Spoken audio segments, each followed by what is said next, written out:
Dear students, आज के हमारे लेक्चर का टॉपिक है लिटरेचर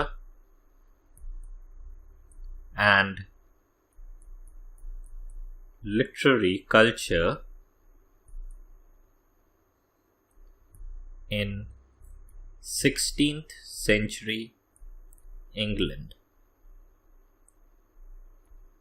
जैसा कि हमने लास्ट क्लासेस में, अपने लास्ट लेक्चर्स में जो भी सोशियो पॉलिटिकल इकोनॉमिक फैक्टर्स हैं जो लिटरेचर को गवर्न करते हैं, उस पर इम्पैक्ट करते हैं, उन सबको डिस्कस किया था।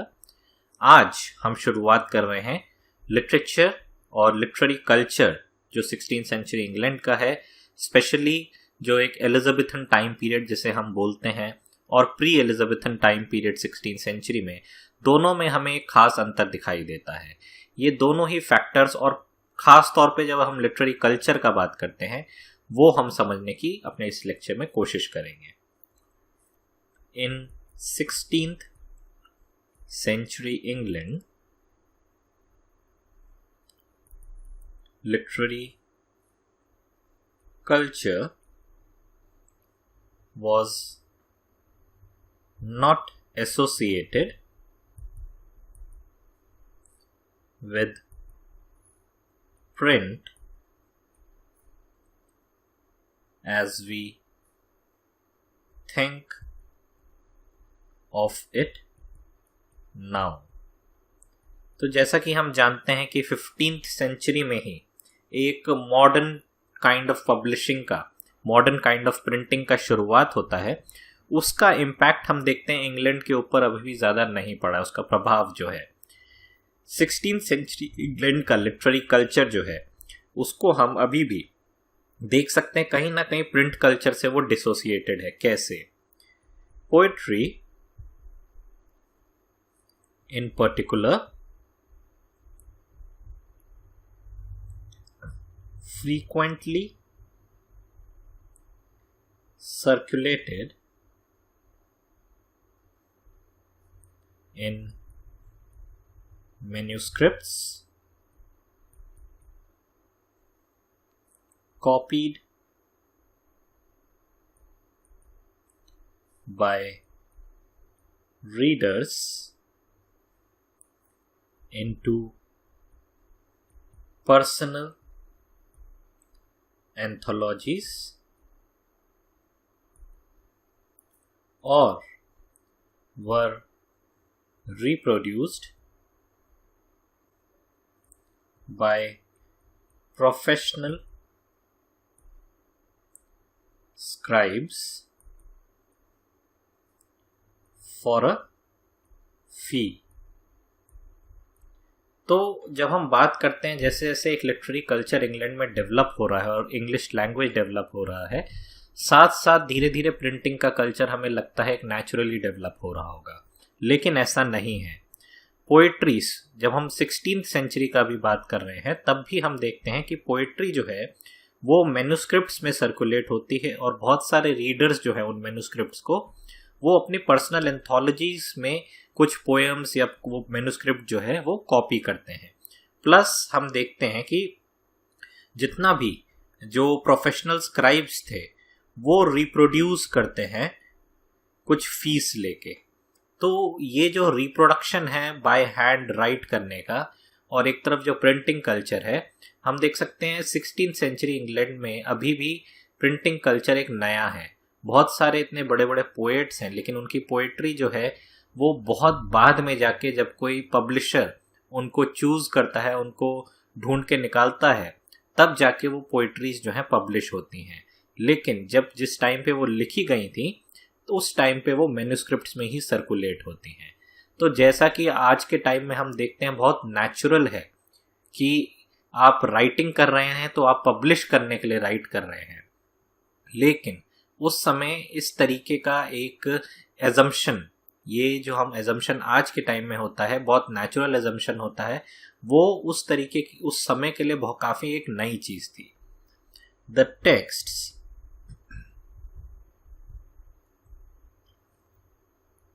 We read in print or printed format were mostly published posthumously.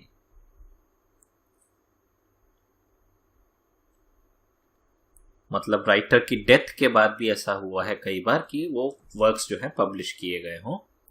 For a writer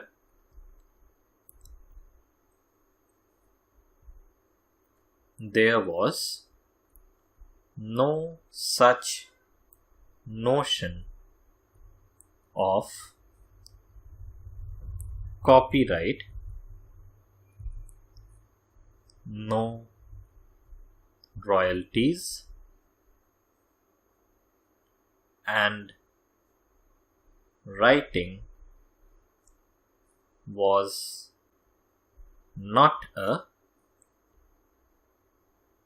career choice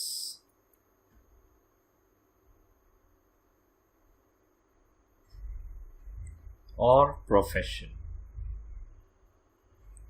तो जैसा कि हम आज के प्रेजेंट डे राइटर्स में देखते हैं कि बहुत सारे राइटर्स जो हैं वो एक इनकम के तौर पे या एक करियर चॉइस के हिसाब से राइटिंग का ऑप्शन जो है, राइटिंग एज अ प्रोफेशन जो है चूज करते हैं. लेकिन हम इंग्लैंड के उस समय की बात कर रहे हैं जब ये कॉपीराइट या रॉयल्टीज और राइटिंग एज अ प्रोफेशन जो है नहीं डेवलप हुआ था.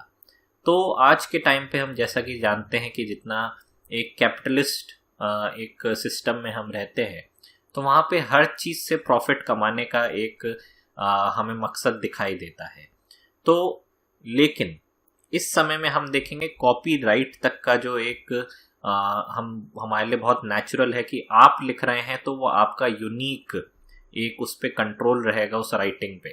तो कॉपीराइट तक का एक समझदारी या एक नोशन जो है उस समय में 16th सेंचुरी इंग्लैंड में एग्जिस्ट नहीं करता था और राइटिंग को एज अ प्रोफेशन नहीं समझा जाता था और राइटर्स को एक किताब बिकने का जो एक रॉयल्टी मिलता है वो भी उनको नहीं मिलता था.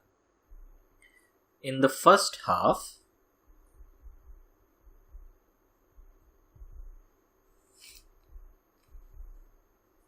of 16th century, St. Paul's Cathedral in London was a major center for literary culture, as most of the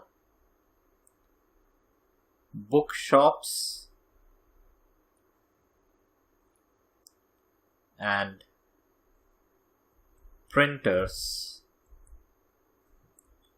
were lined there, and the churchyard served as a meeting place and its columns as notice board.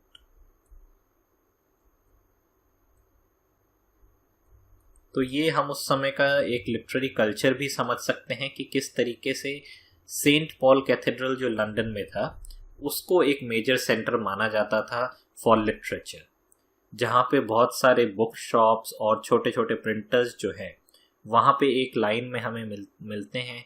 दूसरा जो church yard है, church yard एक जितने भी वहाँ के writers हैं, जितने भी वहाँ के इंटेलेक्चुअल्स हैं, उनके लिए एक मीटिंग प्लेस होता था और जो चर्च के कॉलम्स हैं वो एक नोटिस बोर्ड की तरह काम करते थे. आज के ज़माने में हम देखते हैं कॉफ़ी हाउसेस हैं या जितने भी बड़े बुक स्टोर्स बनते हैं वो बुक स्टोर्स एक मीटिंग प्लेस भी जो है राइटर्स के लिए बनाते हैं. तो वहाँ पे बहुत सारे राइटर्स हमें मिलेंगे बैठे हुए जो आपस में डिस्कशन कर रहे हैं. लेकिन 16th सेंचुरी इंग्लैंड के लिए